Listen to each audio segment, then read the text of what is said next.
We're going to start our thread by laying our thread diagonally across the hook about halfway down and making a few wraps. And to make the wraps travel this way down the thread, I'm pulling away from them with the bobbin. I'm moving it that way. You can see the angle on the thread there is causing it to work its way down the hook. So we get a ways down there. All we have to do is reverse the direction and pull it back the other way with the bobbin and wrap over those layers. Now our thread is secure on the hook shank. No knots, no glue, just wrapped over itself. So now we're going to work our way to the back of the straight shank of the hook. It's usually where you start almost every fly, and what that is where the straight shank of the hook starts to make the bend to go down. We want to stop there. It's usually just about when your thread is hanging down, straight up and down from the barb of the hook. Now we're going to get a red saddle. This is one feather. And we want fibers from this for the tail. So if there's any bad ones along the stem or ones that are broken or anything, just pull them off and kind of flare them out a little bit. And what we're going to try to do is just get a little bit of them like that in between thumb and forefinger on one hand, and just pull and they'll slide right off the stem. Now to keep these uniform, I'm just going to clamp down on those butt sections there. And that's going to be a pretty even amount for a tail. So you just want the tail to stick out a little bit behind the body of the fly. So once I decide how long I want that tail to be, I'm just going to change hands and clamp it there. Take my thread, and I'm going to go over this with a loose wrap. And when I get, well, my loose wrap's not going to work. Let me show you why.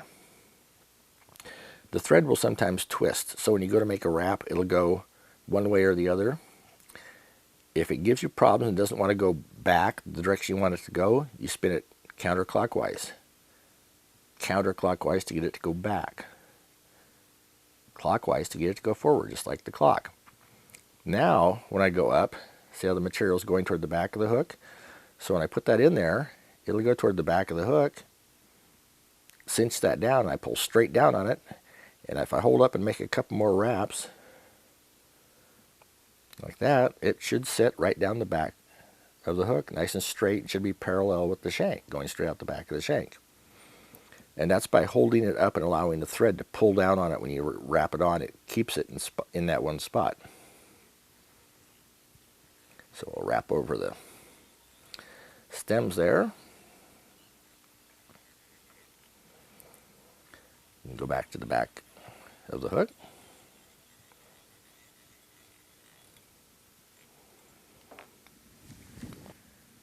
Now as you tie a fly, when you add materials at the back, they're going to be wrapped forward.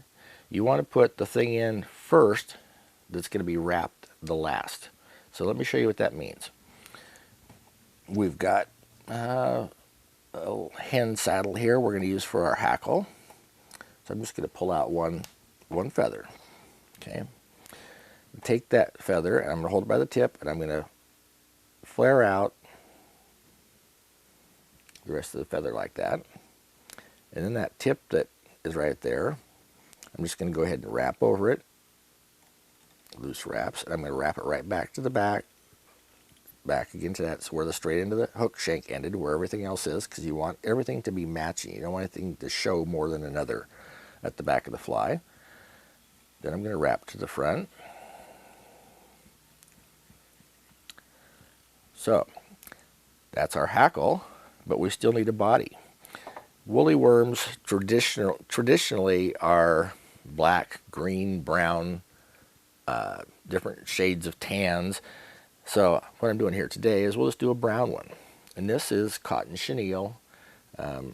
Bedspreads are made out of it. Clothes get made out of it. It's a really popular fly tying item, and it's been around for quite a while. It's actually little short fuzzy cotton pieces woven between two other strands to hold it in place. So if we took this and we wrapped it in right here right now, there would be a lump on the back of the fly. So to avoid getting a lump back there, what we're going to do is we're going to start up here at the front and tie the tip of that chenille in.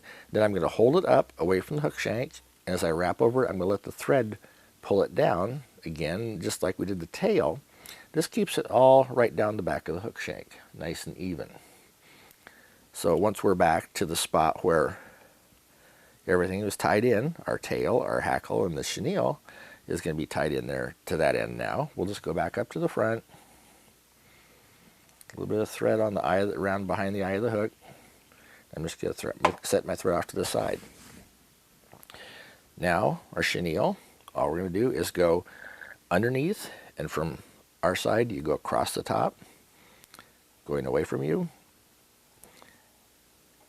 You just do that side by side. You just space the wraps nice and close together till you get right up there behind the eye of the hook. You leave about one space of chenille, or one chenille width of spare room there. Then I'm going to go over the chenille, and I'm going to come up behind it on the inside, because I want that thread to cross over the chenille. And hold it down. Then after we get that, we can just do a few wraps behind the eye of the hook. Take our scissors and cut the chenille off close without cutting the tying thread. Then a couple wraps to get that little tag down. Now we're going to use our hackle. And the reason I flared the hackle out like I did, ran my fingers down it and made this flare out, is because when I wrap, it will keep it from getting matted down on the chenille. So we're just going to go right around like this, and as I pull down, those hackles will stand right up. And when you get to the head, if you can do one complete wrap right behind the eye of the hook, that gives you a very nice finished look up front, gives you a nice even collar all the way around the front. So I'm doing the same thing. I'm crossing over the hackle with my thread. Couple wraps there.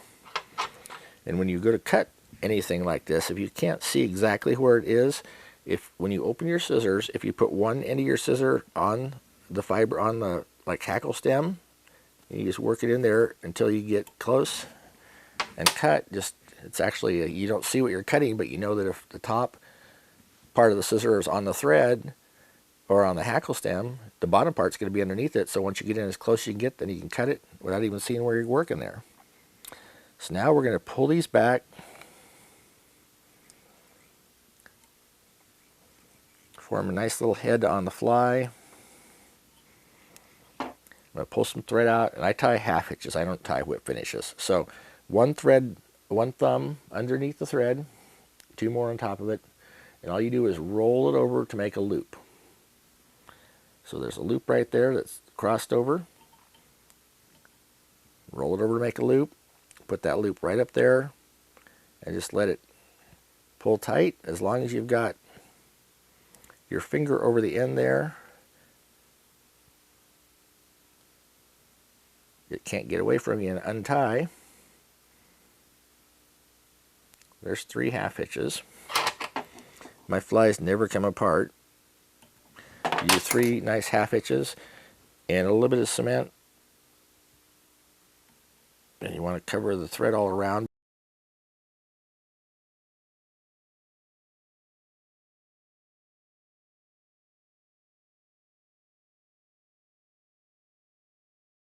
So that